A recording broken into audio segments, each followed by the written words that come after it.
जय हिंद दोस्तों, स्वागत है आप सभी का आपके अपने यूट्यूब चैनल अभिषेक एजुकेशन पॉइंट में। दोस्तों आज की इस वीडियो में हम लोग पढ़ने वाले हैं ग्रहों के बारे में। दोस्तों यह पार्ट 2 है जिसमें हम लोग संपूर्ण अध्ययन करेंगे ग्रहों के बारे में। दोस्तों यदि आप पार्ट 1 नहीं देखे हैं, यदि सौरमंडल का आप पार्ट 1 नहीं देखे हैं तो सबसे पहले जाकर आप पार्ट 1 देख लीजिए। मैं उसमें आप सभी को केवल सूर्य के बारे में संपूर्ण जानकारी दी है और इस वीडियो में हम लोग जानेंगे संपूर्ण ग्रहों का अध्ययन करेंगे। देखिए दोस्तों, आप किसी भी एग्जाम की तैयारी कर रहे हैं, किसी भी प्रतियोगी परीक्षाओं की तैयारी कर रहे हैं, यहाँ से क्वेश्चन अवश्य पूछे जाते हैं और बहुत ही बेसिक यहाँ से क्वेश्चन पूछे जाते हैं। मैं उन्हीं चीज़ों को यहाँ पर लिया हूँ जो आपके परीक्षा में और आपके लिए महत्वपूर्ण हो। यदि आप चाहते हैं कि मैं किसी भी एग्जाम में यदि सौरमंडल से क्वेश्चन आए, ग्रहों से क्वेश्चन आए तो मैं नहीं छोड़ूं उसे। दोस्तों आप वीडियो के अंत तक अवश्य बने रहिएगा। तो देखिए दोस्तों, सबसे पहले हम लोग चलते हैं बुध की ओर कि बुध हमें क्या बताता है, बुध ग्रह क्या है। तो देखिए दोस्तों, बुध ग्रह में बताया गया है कि सूर्य का सबसे नज़दीकी ग्रह है। दोस्तों सूर्य से क्या है, सबसे नज़दीकी ग्रह है। बताया जा रहा है कि क्या है, सूर्य से सबसे नज़दीकी ग्रह है। एग्जाम में कैसे पूछेगा कि सूर्य के सबसे नज़दीकी ग्रह कौन है, आपको ऑप्शन में दे दिया जाएगा दोस्तों, बृहस्पति, बुध, मंगल और शनि। तो जो आपको सही रहेगा तो इसका राइट आंसर क्या होगा, बुध होगा। सूर्य का सबसे नज़दीकी ग्रह है बुध। क्या है, सूर्य का सबसे नज़दीकी ग्रह है। पहला क्वेश्चन ये हो गया दोस्तों। दूसरा देखिए, सौरमंडल का सबसे छोटा ग्रह, सौरमंडल का सबसे छोटा ग्रह, बुध को सौरमंडल का सबसे छोटा ग्रह कहते हैं। अगला हेडिंग देखिए दोस्तों, बिना उपग्रह वाला ग्रह, यानी बुध के पास कोई उपग्रह नहीं होता है। दोस्तों बुध के पास कोई उपग्रह नहीं है अपना। देखिए बिना उपग्रह वाला ग्रह है, यानी बुध क्या है, बुध के पास कोई उपग्रह नहीं है। अब देखिए एक बुध ग्रह की क्या है, क्वालिटी क्या है, इसके गुण क्या है। तो देखिए दोस्तों, चुंबकीय क्षेत्र का होना, यानी बुध ग्रह का जो विशिष्ट एक प्रकार से गुण है वो क्या है, इसके पास चुंबकीय क्षेत्र है। इसके पास क्या है, चुंबकीय क्षेत्र है। अब देखिए अगला हेडिंग कि परिक्रमा, यानी सबसे कम समय में यदि सूर्य की परिक्रमा करता है। देखिए परिक्रमा आए और परिभ्रमण आए, तो परिभ्रमण का मतलब होता है अपने ही स्थान पर घूमना। देखिए दोस्तों, जैसे ये मार्कर है, ये अपने ही स्थान पर यदि घूम रहा है, ये अपने ही अक्ष पर ऐसे घूम रहा है तो ये क्या है, परिभ्रमण है। यदि ये पूरा हाथ का ये ऐसे राउंड लगा रहा है, ऐसे चक्कर लगा रहा है, तो इसे क्या कहेंगे, परिक्रमण कहेंगे। यदि ये अपने स्थान पर ऐसे घूम रहा है तो ये क्या है, परिभ्रमण है। यदि ये चारों ओर घूम रहा है तो क्या है, परिक्रमण है। तो देखिए सबसे कम समय में यदि सूर्य की परिक्रमा सबसे कम समय में करता है, क्यों बुध कौन करता है, बुध करता है। क्यों करता है, क्योंकि सूर्य के सबसे नजदीक ग्रह है। देखिए दोस्तों, परिक्रमा सबसे कम समय में करता है, यानी बुध जो होता है, बुध ग्रह है, सूर्य की परिक्रमा सबसे कम समय में करता है। यदि कोई पूछे, आपसे जानकारी लेने के लिए पूछे कि सबसे कम इसे क्यों लगते हैं, क्योंकि ये सूर्य से सबसे नजदीकी ग्रह है। अब देखिए अगला, सौरमंडल का सर्वाधिक कक्षीय गति वाला ग्रह है, सबसे वेरी मोस्ट इंपोर्टेंट। देखिए दोस्तों, पूछता है कि सर्वाधिक कक्षीय गति वाला ग्रह कौन है, सौरमंडल का सर्वाधिक कक्षीय गति वाला ग्रह कौन है, तो कौन है, बुध है दोस्तों। इसका राइट आंसर होगा बुध। अब देखिए दोस्तों, यहाँ पर जो कंडीशन होती है, भौगोलिक कंडीशन होती है। देखिए दिन अति गर्म और रात बर्फीली होती है। दोस्तों यहाँ का तापमान कितना होता है, बहुत गर्म होता है और रातें बर्फीली होती है। यहाँ का तापमान कितने चल जाता है, माइनस में चला जाता है दोस्तों, माइनस में चला जाता है। तो देखिए दोस्तों, ये था हमारा बुध का। देखिए आप लिखने का प्रयास मत करिएगा, क्योंकि आप 4-5 पेज में लिखेंगे और आप एक ही बार में स्क्रीनशॉट ले लेंगे तो आपके लिए और बेहतर होगा। और इस स्क्रीनशॉट को लेकर एक बार पढ़िएगा और कॉपी में आप उतारिएगा दोस्तों, कॉपी में उतारिएगा, 3 से 4 बार याद उतारिएगा, आप सभी को ये याद हो जाएगा। अब देखिए हम लोगों ने बुध के बारे में जानकारी ले ली, अब चलते हैं शुक्र के बारे में जानेंगे। देखिए शुक्र पृथ्वी का निकटतम ग्रह है। यदि पूछे कि पृथ्वी का सर्वाधिक निकटतम ग्रह कौन है, तो कौन है, शुक्र है। दूसरा, सौरमंडल का सबसे चमकीला ग्रह किसे कहते हैं, तो शुक्र को कहते हैं। तो देखिए पहला, पृथ्वी का निकटतम ग्रह शुक्र को कहते हैं। दूसरा, चमकीला ग्रह, सौरमंडल का सबसे चमकीला ग्रह किसे कहते हैं, तो शुक्र को कहते हैं। अब तीसरा क्वेश्चन बनेगा कि सौरमंडल का सर्वाधिक गर्म ग्रह किसे कहते हैं, तो किसे कहते हैं दोस्तों, किसे कहते हैं, तो शुक्र को कहते हैं। देखिए इसको कितने नामों से जाना जाता है, सबसे क्वेश्चन पूछा जाता है तो शुक्र से ही पूछा जाता है, क्योंकि इसके कई नाम हैं। जैसे जैसे पृथ्वी का निकटतम ग्रह, चमकीला ग्रह, सबसे गर्म ग्रह। अब देखिए अगला, सांझ का तारा इसे कहते हैं। इसे क्या कहते हैं? सांझ का तारा कहते हैं। इसे भोर का भी तारा कहते हैं और इसे पृथ्वी की भगनी ग्रह कहते हैं, पृथ्वी का जुड़वा ग्रह कहते हैं। देखिए दोस्तों कितने नामों से इसे जाना जाता है। देखिए पहला, पृथ्वी का निकटतम ग्रह किसे कहते हैं? शुक्र को कहते हैं। सबसे चमकीला ग्रह किसे कहते हैं? शुक्र को कहते हैं। सबसे गर्म ग्रह किसे कहते हैं? तो शुक्र को कहते हैं। सांझ का तारा किसे कहते हैं? शुक्र को कहते हैं। भोर का तारा किसे कहते हैं? शुक्र को कहते हैं। पृथ्वी के भगनी ग्रह किसे कहते हैं? शुक्र को कहते हैं। पृथ्वी का जुड़वा ग्रह किसे कहते हैं? शुक्र को कहते हैं। अब देखिए जो हेडिंग है, अन्य ग्रहों के विपरीत चक्रण करता है।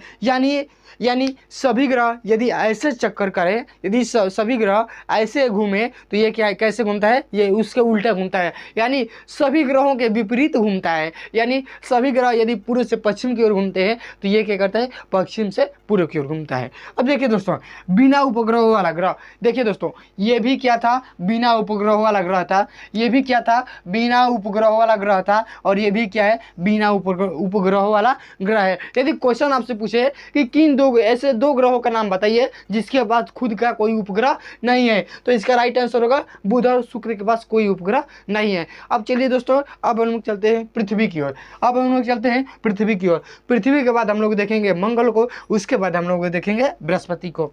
तो देखिए पृथ्वी, देखिए आकार में पांचवा सबसे बड़ा ग्रह है। सौरमंडल का सबसे, आकार में यदि पूछा जाए, आकार में सौरमंडल का सबसे पांचवा बड़ा ग्रह कौन है? तो वह है पृथ्वी। अब देखिए दूरी के हिसाब से तीसरा सबसे बड़ा ग्रह है। देखिए पृथ्वी आकार के हिसाब से यदि आकार के हिसाब से ले तो पांचवा सबसे बड़ा ग्रह है। यदि दूरी के हिसाब से ले, सूर्य से दूरी के हिसाब से ले, तो तीसरा सबसे बड़ा ग्रह है। अब देखिए पृथ्वी अपने अक्ष पर 23.5 डिग्री क्या है? झुकी हुई है। पृथ्वी अपने अक्ष पर क्या हुई है? 23.5 डिग्री झुकी हुई है।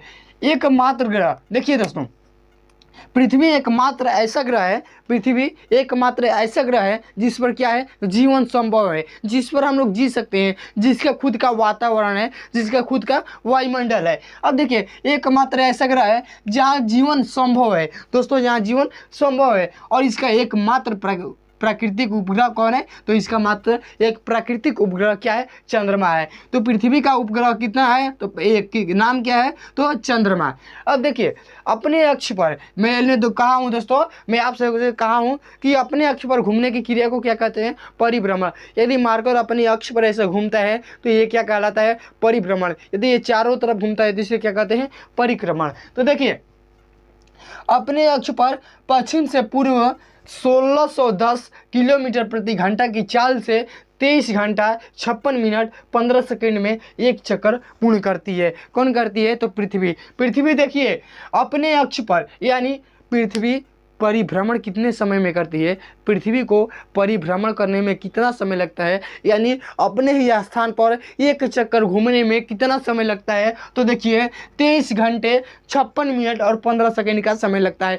एक बार घूमेगी यदि पृथ्वी, एक बार घूमेगी ऐसे तो कितना समय लगेगा? तो 23 घंटा 56 मिनट और 15 सेकंड का समय लगता है एक चक्कर घूमने में। देखिए दोस्तों यदि मैं, मानिए लाइक एज मैं पृथ्वी हूँ, यदि मैं यहाँ से ऐसे घूमता हूँ, ऐसे घूम रहा हूँ, तो मुझे इसमें जो समय लग रहा है वही यहाँ पर समय है। यानी पृथ्वी अपने अक्ष पर एक बार जब घूमती है उसमें कितना समय लगता है? तो 23 घंटा 56 मिनट और 15 सेकंड का समय लगता है। और किस गति से घूमती है दोस्तों? किस गति से घूमती है? तो 1610 किलोमीटर घंटा, यानी एक घंटे में 1610 किलोमीटर घंटा क्या करती है? घूमती है। देखिए दोस्तों अगला क्वेश्चन है, पृथ्वी के इस गति को यानी पृथ्वी के इस घूमने की गति को क्या कहते हैं? घूर्णन कहते हैं। पृथ्वी को अपने अक्ष पर घूमने की गति को क्या कहते हैं? घूर्णन कहते हैं। यदि पृथ्वी अपने अक्ष पर घूम रही है, इसी गति को क्या कहते हैं? घूर्णन कहते हैं। अब देखिए इसे परिभ्रमण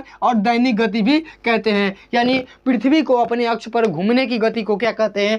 घूर्णन कहते हैं, या परिभ्रमण कहते हैं, या दैनिक गति कहते हैं। अब देखिए क्वेश्चन यहाँ से पूछा जाता है कि दिन रात क्यों होता है। यदि आपसे पूछे कि दिन रात क्यों होता है, तो पृथ्वी को अपने अक्ष पर घूमने से ही क्या होता है? दिन रात होता है। यदि पृथ्वी अपने अक्ष पर घूमती है तो उससे क्या होता है? दिन रात होता है। उसी से क्या होता है? दिन रात होता है। देखिए, यदि आपसे पूछे कि दिन रात क्यों होता है, तो आप कह सकते हैं पृथ्वी के घूर्णन गति के कारण दिन रात होता है, या पृथ्वी के परिभ्रमण के कारण दिन रात होता है, या पृथ्वी के दैनिक गति के कारण क्या होता है, दिन रात होता है। अब देखिए, परिक्रमा यानी सूर्य की परिक्रमा कैसे करती है। परिक्रमा आ जाए तो मान लीजिएगा सूर्य की परिक्रमा, यदि परिभ्रमण आ जाए तो अपने ही अक्ष पर घूमना हो जाएगा। अब देखिए, परिक्रमा यानी पृथ्वी सूर्य की परिक्रमा कितने दिनों में करती है, तो देखिए 365 दिन 5 घंटे 48 मिनट और 16 सेकेंड में क्या करती है, सूर्य की एक चक्कर लगाती है। पृथ्वी सूर्य की एक चक्कर लगाती है। अब देखिए 365 दिन 5 घंटे 48 मिनट और 16 सेकेंड, अर्थात इसे मोटा मोटी एक तरफ से मान लिया गया है कितना, 365 दिन और 6 घंटे। 365 दिन और 6 घंटे में पृथ्वी क्या करती है, सूर्य की एक परिक्रमा पूरी करती है। अब देखिए सौर वर्ष क्या होता है दोस्तों। अब देखिए सौर वर्ष क्या होता है, सूर्य की परिक्रमा करने में लगा समय। पृथ्वी को सूर्य की परिक्रमा करने में लगे समय को क्या कहते हैं, सौर वर्ष कहते हैं। पृथ्वी को सूर्य की परिक्रमा करने में लगे समय को सौर वर्ष कहते हैं, या ऐसे कह सकते हैं जब पृथ्वी सूर्य की एक चक्कर पूरा करती है और उस चक्कर में जो समय लगता है, उस चक्कर को पूरा करने में जो समय लगता है वही क्या कहलाता है, वही कहलाता है सौर वर्ष। अब देखिए दोस्तों अगला हेडिंग, इसे क्या कहते हैं, नीला ग्रह और हरित ग्रह के नाम से जानते हैं। नीला ग्रह क्यों कहते हैं, क्योंकि अंतरिक्ष से देखने में पृथ्वी पर, देखिए अंतरिक्ष से जब हम लोग देखते हैं तो पृथ्वी पर अधिकतम जल दिखाई देता है, इसी के कारण इसे क्या कहते हैं, नीला ग्रह कहते हैं। देखिए दोस्तों, अंतरिक्ष से देखने में पृथ्वी कैसे दिखाई देती है, नीला दिखाई देती है। और नीला क्यों दिखाई देती है, क्योंकि यहाँ पर अधिक मात्रा में जल है, इसलिए इसे क्या कहते हैं, नीला ग्रह के नाम से जानते हैं। और हरित ग्रह क्यों कहते हैं, क्योंकि यहाँ पर एक ऐसा वातावरण है, ऐसा वायुमंडल है जहाँ जीवन संभव है, इसलिए इसे क्या कहते हैं, हरित ग्रह कहते हैं, और इसे नीला ग्रह कहते हैं। दोस्तों आपसे कोई अधिक जानकारी लेने के लिए पूछ भी सकता है कि नीला ग्रह कहते हैं, क्यों कहते हैं, क्योंकि पृथ्वी अंतरिक्ष से दिखने में नीला दिखाई देती है। और नीला क्यों दिखाई देती है, क्योंकि पृथ्वी पर सबसे ज़्यादा मात्रा में जल पाया जाता है। अब देखिए हरित ग्रह क्यों कहते हैं, पृथ्वी को हरित ग्रह कहते हैं, तो क्यों कहते हैं, क्योंकि यह एक ऐसा ग्रह है जहाँ पर वायुमंडल है, जहाँ पर वातावरण है, जहाँ जीवन संभव है। तो दोस्तों ये रहा पृथ्वी के बारे में। दोस्तों अगले वीडियो में मैं बताऊंगा पृथ्वी के बारे में संपूर्ण जानकारी, तब तक के लिए आप इतना ही रहने दीजिए। अब देखिए मंगल के बारे में, अब देखिए दोस्तों मंगल के बारे में, देखिए इसे लाल ग्रह कहते हैं। क्यों कहते हैं, क्योंकि इसमें आयरन ऑक्साइड की मात्रा अधिक पाई जाती है। देखिए दोस्तों मंगल ग्रह को लाल ग्रह कहते हैं क्योंकि इसमें आयरन ऑक्साइड की मात्रा अधिक पाई जाती है। मंगल ग्रह 25 डिग्री अपने अक्ष पर झुका हुआ है। यदि मंगल ग्रह की बात की जाए तो ये अपने अक्ष पर 25 डिग्री क्या हुआ है, झुका हुआ है। अब देखिए इसका मान एवं अक्ष का झुकाव, यानी मंगल ग्रह का मान एवं इसका अक्ष का झुकाव क्या है, पृथ्वी के समान है। पृथ्वी के अक्ष का झुकाव कितना है, 23.5 डिग्री, और मंगल का कितना है झुकाव, 23.5 यानी 23.5 24 यानी 1.5 डिग्री, यानी 1.5 डिग्री इससे क्या है, अधिक झुका हुआ है। यानी पृथ्वी कितनी झुकी हुई है, 23.5 डिग्री, और मंगल कितना झुका हुआ है, 25 डिग्री। तो यानी लगभग माना जाए इसका मान एवं अक्ष का झुकाव क्या है, पृथ्वी के अक्ष एवं झुकाव के बराबर है। अब देखिए मंगल के 2 उपग्रह है, कौन कौन, फोबोस और डीमोस। याद रखिएगा दोस्तों, पूछा जाता है। देखिए मंगल ग्रह के कितने उपग्रह, 2, कौन कौन, फोबोस और डीमोस क्या है, सौरमंडल का सबसे छोटा उपग्रह। यदि पूछा जाए कि सौरमंडल का सबसे छोटा उपग्रह कौन है, तो डीमोस है। और डीमोस किसका उपग्रह है, तो मंगल का उपग्रह है। सौरमंडल का सबसे छोटा उपग्रह पूछा जाए तो डीमोस। अब देखिए परिक्रमण यानी सूर्य की परिक्रमा कितने दिनों में करता है, तो देखिए 687 दिन में सूर्य की एक चक्कर पूरा करता है। कौन करता है, मंगल ग्रह करता है। मंगल ग्रह सूर्य की एक चक्कर लगाता है, सूर्य का एक चक्कर लगाता है कितने दिनों में, 687 दिनों में। अब देखिए अगला परिभ्रमण, यानी मंगल अपने ही स्थान पर कितने दिनों में घूम जाता है, तो 24 घंटे में एक चक्कर अपने ही अक्ष पर मंगल अपने ही अक्ष पर 24 घंटे में एक चक्कर लगा लेता है। अब देखिए सबसे बड़ा क्वेश्चन यदि पूछा जाए कि ओलिपस मेसी क्या है? ज्वालामुखी है। मैं अभी बता रहा हूँ कि क्वेश्चन क्या है। ओलिपस मेसी क्या है? एक ज्वालामुखी है। और निक्स ओलंपिया क्या है? ऊंचा पर्वत है। निक्स ओलंपिया क्या है? ऊंचा पर्वत है। यदि पूछा जाए कि सौरमंडल का सबसे बड़ा ज्वालामुखी या सौरमंडल का सबसे ऊंचा पर्वत क्या है? सौरमंडल का सबसे ऊंचा पर्वत क्या है? निक्स ओलंपिया, जो माउंट एवरेस्ट से 3 गुना क्या है? ऊंचा है। देखिए दोस्तों, यदि पूछा जाए सौरमंडल का सबसे ऊंचा क्या है पर्वत, तो क्या है? निक्स ओलंपिया, जो माउंट एवरेस्ट से 3 गुना क्या है? ऊंचा है। अब देखिए ओलिपस में से जो ज्वालामुखी है, ओलिपस में से क्या है? जो ज्वालामुखी है। तो देखिए ये कहाँ है? तो ये मंगल ग्रह पर ही क्या है? उपस्थित है। ये मंगल ग्रह पर उपस्थित है। ये दोनों कहाँ हैं? तो ये दोनों मंगल ग्रह पर ही पाए जाते हैं। अब देखिए कौन कौन देख लिए? बुध देख लिए, शुक्र देख लिए, पृथ्वी देख लिए, मंगल देख लिए। अब चलते हैं बृहस्पति की ओर। इसके बाद हम लोग देखेंगे शनि, अरुण, वरुण। देखिए दोस्तों, बृहस्पति के बारे में कोई खास नहीं है। क्या है? सौरमंडल का सबसे बड़ा ग्रह है। कैसे याद रखना है? बृहस्पति क्या है? ये सबसे बड़ा है, यानी सौरमंडल का सबसे बड़ा ग्रह है। अब देखिए परिभ्रमण 10 घंटे में परिभ्रमण कर लेता है, यानी अपने ही अक्ष पर 10 घंटे। यानी यदि पूछा जाए कि सौरमंडल का वह कौन सा ऐसा ग्रह है जिसको परिभ्रमण करने में सबसे कम समय लगता है, तो क्या है? बृहस्पति है। बृहस्पति एक ऐसा ग्रह है जो मात्र 10 घंटे में अपने अक्ष पर एक बार घूम जाता है। अब देखिए परिक्रमण, यानी सूर्य की परिक्रमा करने में कितना समय लगता है? तो 12 वर्ष में सूर्य का एक चक्कर लगाता है। यानी सूर्य की चारों ओर इसे घूमने में कितना समय लगता है?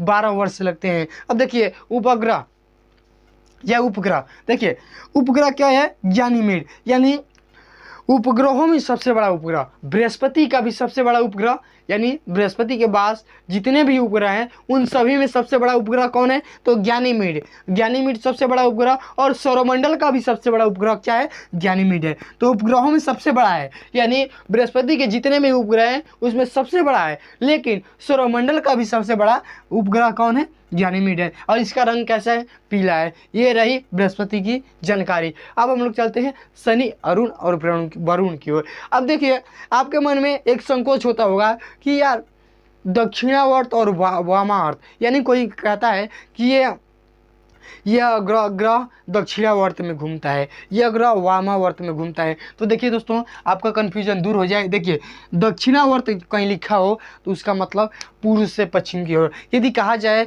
कि यह ग्रह दक्षिणावर्त में घूमता है, यानी पूर्व से पश्चिम घूमता है, उसे क्या कहते हैं? दक्षिणावर्त।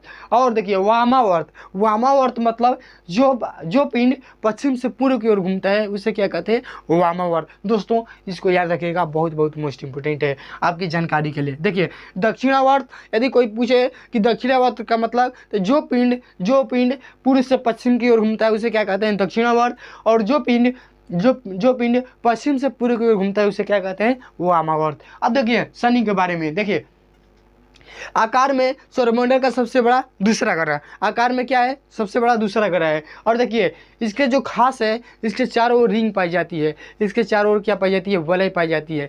शनि एक ऐसा ग्रह है जिसके पास क्या है? वलय है। तो इसके पास वलय की संख्या कितनी है? इसके पास वलय की संख्या कितनी है? 7 पूछा जाता है दोस्तों, वेरी मोस्ट इंपोर्टेंट। यानी शनि के पास वलयों की संख्या कितनी है? तो 7।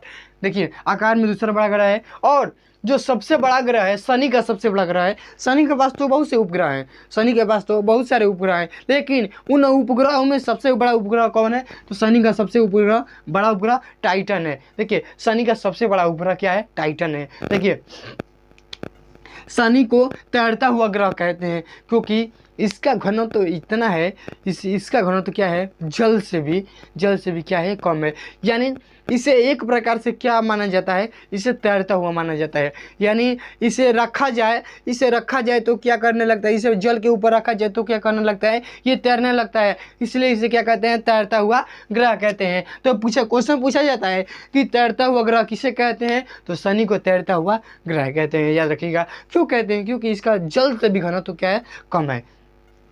अब देखिए अरुण के बारे में देखते हैं। आकार में सबसे बड़ा तीसरा ग्रह है और वलय, इसके पास वलय की संख्या कितनी है? 9। क्वेश्चन पूछा जाता है किसी दो ग्रहों का नाम बताइए जिसके पास वलय पाया जाता है, यानी जिसके पास वलय पाया जाता है। तो देखिए पहला है शनि, दूसरा है अरुण, यानी जिसके पास वलय है। तो देखिए इसमें वलय की संख्या 7 थी, इसमें वलय की संख्या कितनी है? 9 है। अब देखिए परिभ्रमण, मैं कहा ना दोस्तों, परिभ्रमण दक्षिणावर्त, यानी अपने ही स्थान पर घूमने की क्रिया को क्या कहते हैं? परिभ्रमण कहते हैं। तो देखिए दक्षिणावर्त यानी अपने ही स्थान पर पूर्व से पश्चिम की ओर घूमता है, पूर्व से क्या करता है? पश्चिम की ओर घूमता है, उसे ही दक्षिणावर्त कहते हैं। पूर्व से पश्चिम की ओर घूमने की क्रिया को क्या कहते हैं? दक्षिणावर्त कहते हैं। अब देखिए यहाँ पर सूर्योदय कहाँ से होता है? पश्चिम में होता है। सूर्योदय कहाँ से होता है? पश्चिम में होता है। और सूर्यास्त कहाँ पर होता है? पूर्व में दिशा में होता है। यदि पूछा जाए कि ऐसे ग्रह के नाम बताइए जहाँ सूर्योदय क्या होता है? पश्चिम से होता है और सूर्यास्त पूर्व की ओर होता है, तो ऐसा कौन सा ग्रह है? तो अरुण है। अब देखिए इसे लेटा हुआ ग्रह कहते हैं। अब बताइए इसे लेटा हुआ ग्रह क्यों कहते होंगे? क्यों कहते होंगे? क्वेश्चन है, लेटा हुआ ग्रह कहते हैं, ठीक है, अरुण को लेटा हुआ ग्रह कहते हैं, ठीक है, लेकिन इसे क्यों कहते हैं लेटा हुआ ग्रह? तो देखिए यह सूर्य की ओर इतना झुका हुआ है, इतना झुका हुआ है, यानी इतना लेटा हुआ है, तो इसीलिए इसे क्या कहते हैं? लेटा हुआ ग्रह कहते हैं। यानी सूर्य की ओर ये इतना झुका हुआ है, सूर्य की तरफ इतना झुका हुआ है, इसे क्या कहते हैं? लेटा हुआ ग्रह कहते हैं, इसीलिए। अब देखिए सबसे बड़ा उपग्रह, यानी अरुण के जितने भी उपग्रह हैं उन सभी में सबसे बड़ा उपग्रह कौन है? टाइटेनिया है। यानी अरुण का सबसे बड़ा उपग्रह कौन है? टाइटेनिया। अब देखिए लास्ट हेडिंग वरुण। अब देखिए सूर्य से सबसे दूरस्थ ग्रह अरुण, सूर्य के सबसे निकटतम ग्रह कौन? बुध। ऐसे याद रखिए, यहाँ से 2 क्वेश्चन हो जाए। अब देखिए रंग कैसा है? वरुण का रंग कैसा है? वरुण का रंग कैसा है? तो हरा है। वरुण का रंग कैसा है? हरा है। इसकी खोज किसने किया था? वरुण की खोज किसने किया था? देखिए दोस्तों यहाँ से एक ही क्वेश्चन पूछा जाता है, कौन? सूर्य से सबसे दूरस्थ ग्रह, सूर्य के सबसे दूर ग्रह, ये दूरस्थ ग्रह कौन है? वरुण है। अब देखिए इसका रंग कैसा है? हरा है। अब देखिए इसकी खोज किए थे जहान गाले ने इसकी खोज किए थे, और कहाँ के थे? जर्मन के खगोल शास्त्री थे। जर्मन के खगोल शास्त्री जहान गाले ने और वरुण की खोज की थी। अब देखिए किस सन में की थी? तो 1846 ईस्वी में की थी। दोस्तों आज की वीडियो यहीं समाप्त होती है। आप कमेंट करिएगा कि आपको कितना समझ में आया। दोस्तों अगले वीडियो में हम लोग एक सौरमंडल का क्या करेंगे? एक क्वेश्चन शीट लगाएंगे जिसमें आप सभी अपना मत देंगे, और आप सभी को कितना समझ में आया कमेंट में अवश्य बताइएगा। आप यदि हमारे चैनल पर नए हैं तो चैनल को लाइक करिए, शेयर करिए और क्या करिए? सब्सक्राइब कर लीजिए। यदि आप ऐसा ही वीडियो चाहते हैं तो हमारे चैनल को क्या करिए? सब्सक्राइब कर लीजिए। फिर मिलेंगे अगले वीडियो के साथ, तब तक के लिए जय हिंद।